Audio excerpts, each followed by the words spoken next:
Hello folks! Genshin has been out for a year now and I noticed something. I have never done a tier list of any sort, so I figured now is a good time to look at all the characters that were playable within the first year. Hopefully, most of the Genshin anniversary drama has died down by now, so we can finally return to enjoying the game, for those of us that are still playing. This tier list is going to rank the characters I played and how useful they are during combat. And by combat, I am including everything from the Spiral Abyss, to domains, to bosses, and special event challenges. I won't split them up between DPS or support. This is more of a bigger picture on how useful each character is and how effective they are as a whole. And as with any tier list, this is purely subjective. Feel free to disagree with any of my placements and let me know why. If you want to know more details on some of these characters, check out my channel. I have guides for most of them and I plan to add more later on to complete the entire roster. Eventually. And one last thing, I will not be considering each character's story, personality, or any of that stuff right now. Maybe I'll have a waifu or husbando tier list in the future. With all that preamble out of the way, let's begin. We will be starting off with the Traveler. I have all the characters ordered by region, then release order after that. And the Traveler is the first character everyone meets and play as. So far, we have 3 elemental forms, which provides different roles and benefits to your team. The Geo form can act as a DPS or support, and the newest Electro form is mostly for energy recharge support. But as the game continues, the Traveler's potential will keep increasing. Another good thing is you only need to level the Traveler once, and they will be that level for any elemental form. You do need to grind a little in each region to max their constellations, but at least that's free. However, even though they are quite flexible, other characters still outrank them in their specific roles, so I will be putting them here in the middle. They are more of a jack of all trades, master of none, but they can be better depending on some of the elements they will get in the future. Next, we got Amber. She is top tier as a lighter for exploration, but this is a combat tier list. If you invest enough, she can still clear any content in the game like everybody else, but that requires an obscene amount of investment and effort. Her numbers and scaling aren't that great, and she hasn't changed since the game launch. I feel she needs a buff to compete on equal footing with the rest of the cast. Kaya is another starter character, but is actually good. His burst applies a lot of cryo applications over a pretty long time. His E also has a short cooldown, so you can easily spam it and feed more energy to your team. Overall, a strong character on your roster. Lisa is the last starter character, even though everyone will get more free units later on. She seems strong at first, but when fighting more aggressive enemies, her kit is pretty hard to use. You waste too much time charging her elemental skill and standing still, and her burst has very high energy requirement. Her lack of mobility and power puts her down alongside Amber. Barbara is the local idol and healer. I guess you can kinda consider her a starter character, but you get her slightly differently. Anyways, she rounds out the 4 reactive elements on your roster and provides a lot of healing. Her Constellation 6 also saves you from big mistakes in the Spiral Abyss by reviving one character. The worst part of her kit is the constant Hydro Infusion with her elemental skill. It is super annoying fighting crowd enemies. She also has one of the lowest attack stats in the game. With all these pros and cons, she's just an average character. Jean is the acting Grandmaster, so she's gotta be somewhat strong. Her kit is fun to play with many tricks that can one-shot enemies by yeeting them into the water, or do tons of fall damage. She can also heal your team at a high energy cost. She provides nice utility and some damage, but not enough to make her a must-have. Noelle is another weird one. She is supposed to heal, but her alone is not actually enough to sustain a team. Her damage is also quite low until you get to Constellation 6. And even after C6 with a huge spike in DPS, she ends up being energy starved and cannot maintain said DPS. Another average character. Next, we have Batman. I say he's the strongest of the default 5 characters and very easy to use. You just weave in an elemental skill between normal attacks. For him to really shine, you need a specific Hydro or Cryo character on the team to boost his damage. With the right support, the Luke will be doing crazy numbers. However, without the proper team, his damage drops a lot. Hence, I am putting him here with some restrictions. Mona is a great enabler and can boost team damage with her Omen debuff.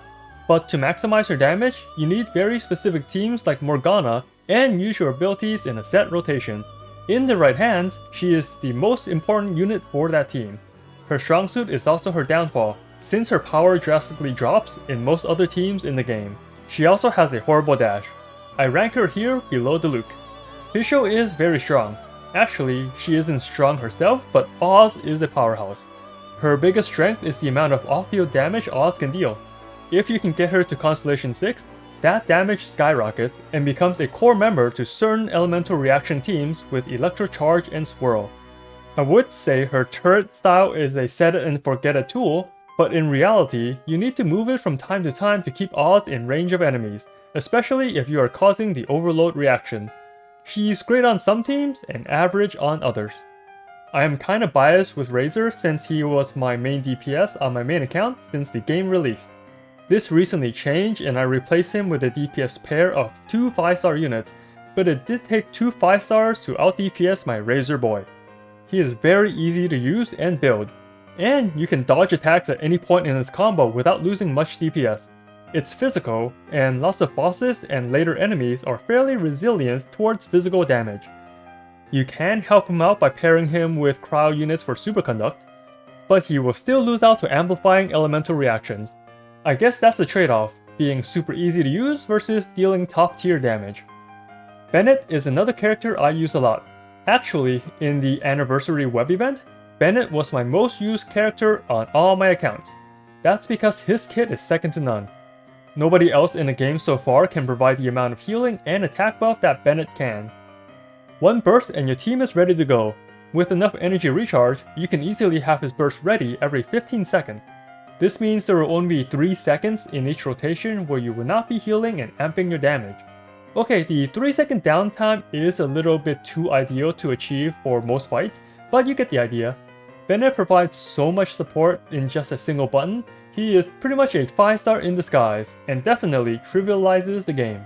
Also, do not activate his Constellation 6 or you will lose synergies with certain team comps. Sucrose is an Anemo Catalyst user, so every normal attack she does has the ability to swirl. This is one of her defining traits and enables certain elemental reaction teams. For Electro Charge reactions, every swirl from her normal attack counts as their own instance that does not have an internal cooldown. This results in a death by many numbers onto your enemies. She is also able to provide lots of energy for your team and boost their elemental mastery, which synergizes well with her reaction-focused teams.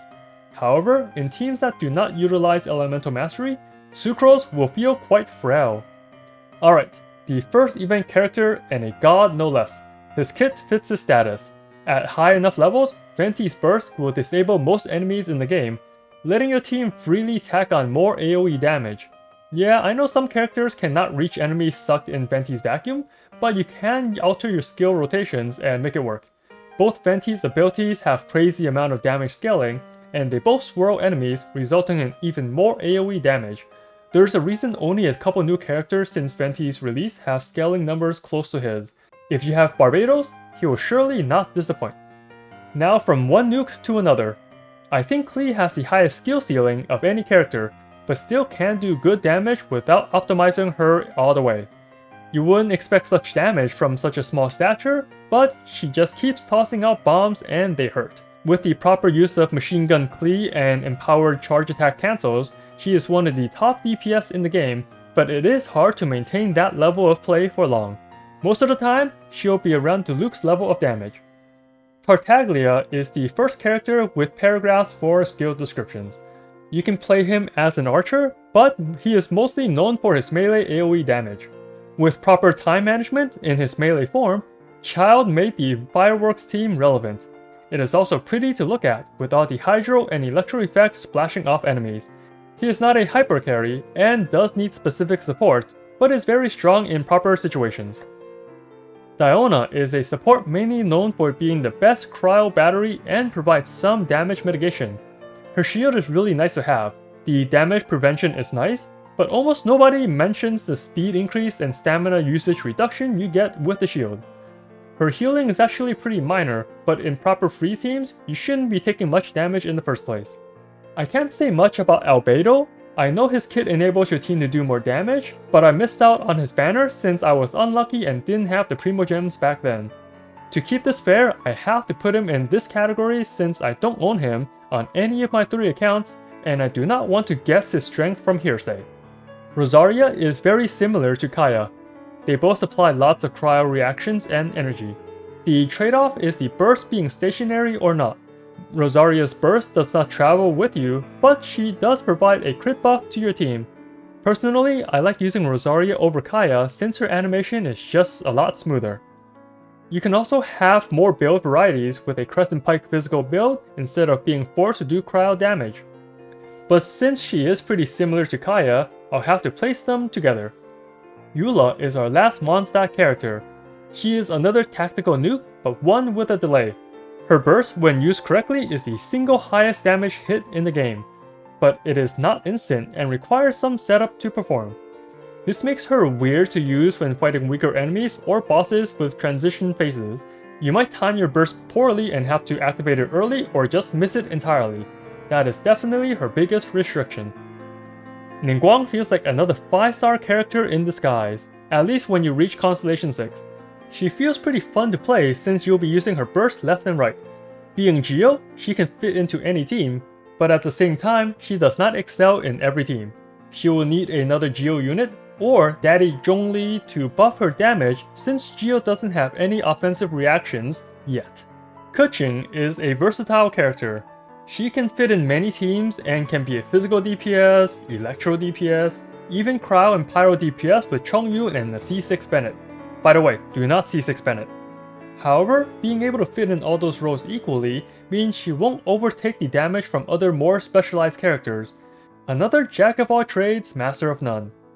Qiqi is the bane of many players, including me, but for a different reason. She has yet to come home on any of my 3 accounts. Qiqi and Albedo are the only characters I am missing. Xiangling is another strong 4-star character. At high constellations, her pyro damage gets really strong.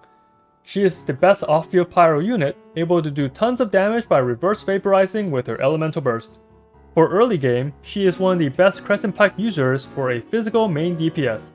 Her biggest downside is her high energy cost, and Guoba does not generate that many particles by himself. However, this issue can be resolved with a proper team or by using the new polearm, the Catch. Beidou is another powerhouse sleeper. Her burst does a ton of damage when facing multiple enemies and can keep causing elemental reactions.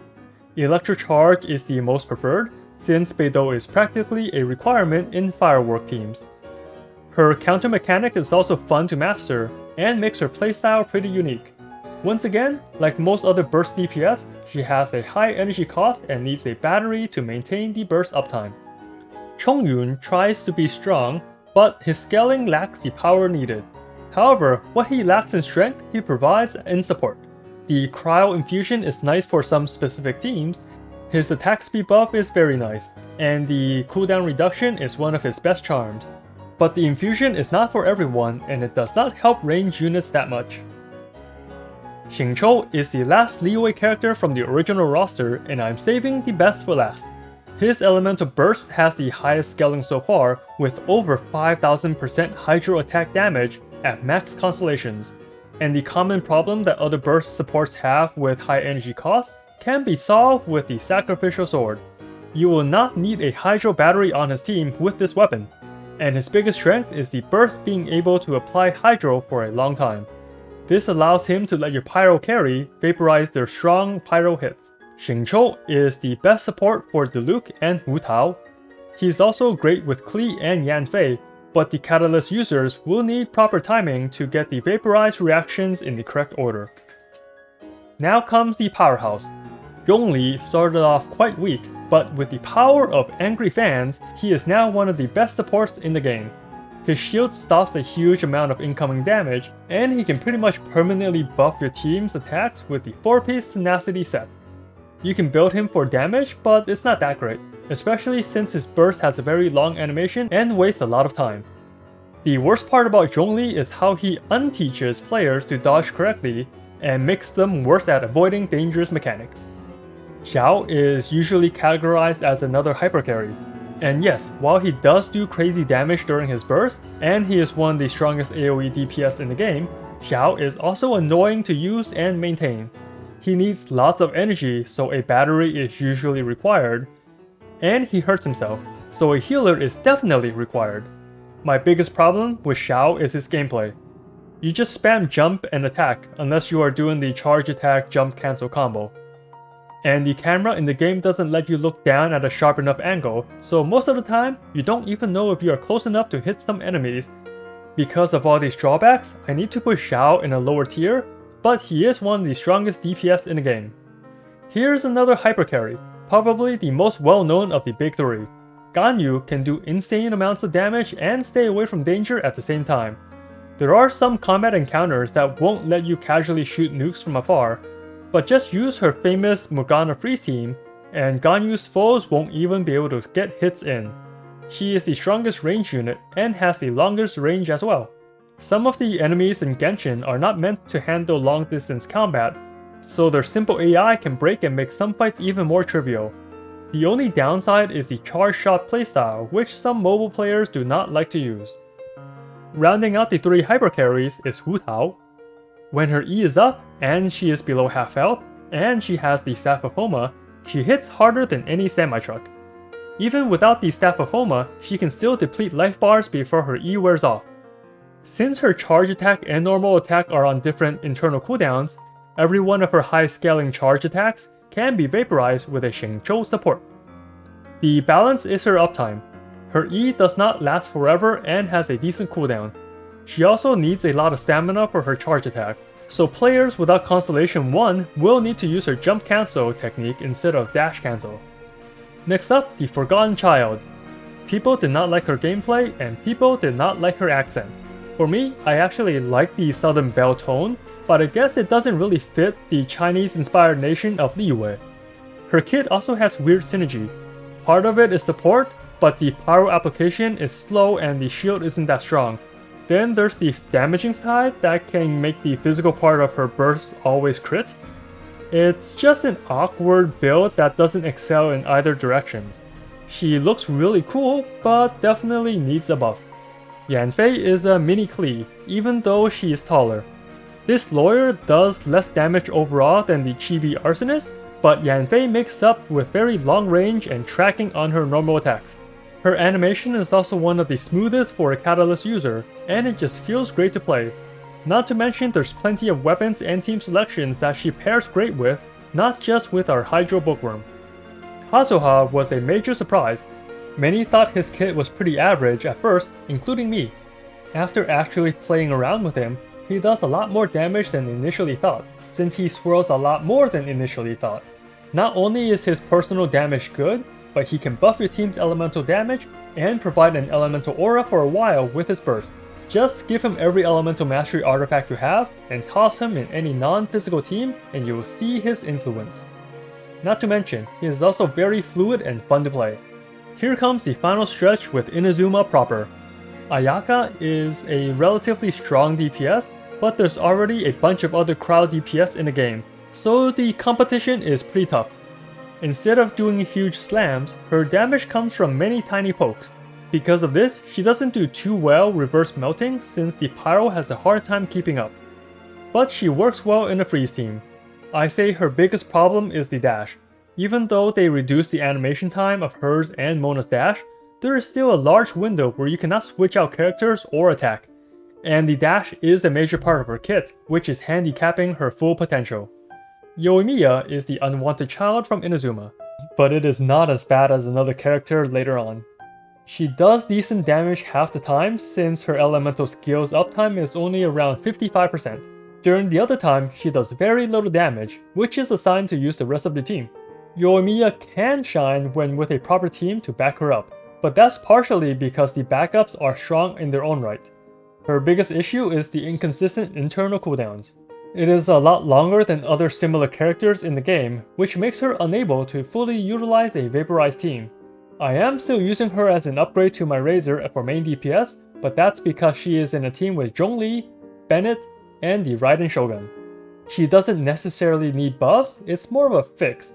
Right now she can be strong, but with heavy restrictions, so I'll put her at the bottom of this tier. Sayu was a fun surprise. Overall, her kit is weird to use in combat since she uses a lot of different stats. At higher constellations, she can be a decent healer and a Nemo debuffer just by building elemental mastery. The plus side of her mediocre kit is how fun it is to be rolling around at the speed of sound. It is one of the best skills to use outside of combat. However, this is a combat tier list, so I can only put her in the average tier. Next up is A, the Raiden Shogun. I guess if you compare her to the other two Archons, she is the weakest of the three. If you compare her to other 5-star characters, she falls somewhere in the middle of the bunch. Her elemental skill lasts a very long time, and can benefit teams that can use the constant electro reaction. Her burst also hits really hard. With a proper build and enough energy recharge, A can keep using her burst on cooldown. Just don't count on her damage too much outside the burst window.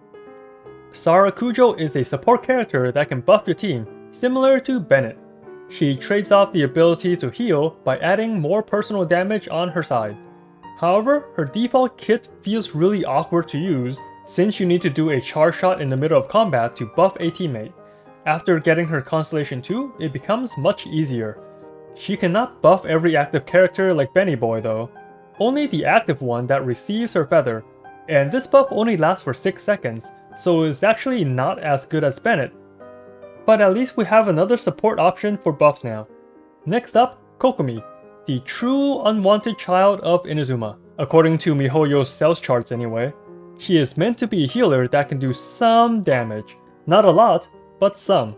Her healing is very high though, enough to bring your team back from the brink of death, and she is very good at applying Hydro for your freeze teams. Better than Mona, but you do lose the Omen debuff that makes Mona a key figure in freeze teams. Not much else to say about her. Strong healer, average DPS. And finally, Aloy.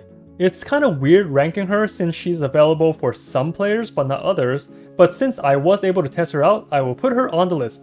Aloy was falsely advertised as a main DPS. She is a far better fit as a swap or burst support, acting like a more offensive Diona. She does more damage and provides more cryo applications than Diona, but loses the shield and healing in the process. Her burst is where Aloy truly shines.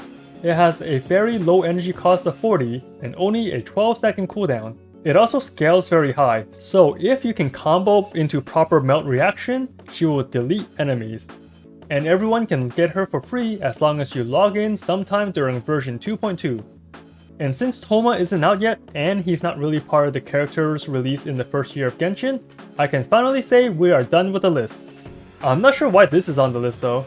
Anyway, that took longer than I expected, and it could definitely go even longer if I go more in depth with the characters, but I have separate guides for that, so no need to do that here. I do not want to keep you here any longer. Thanks for listening to me ramble about Genshin characters, and as always, have fun out there, traveler.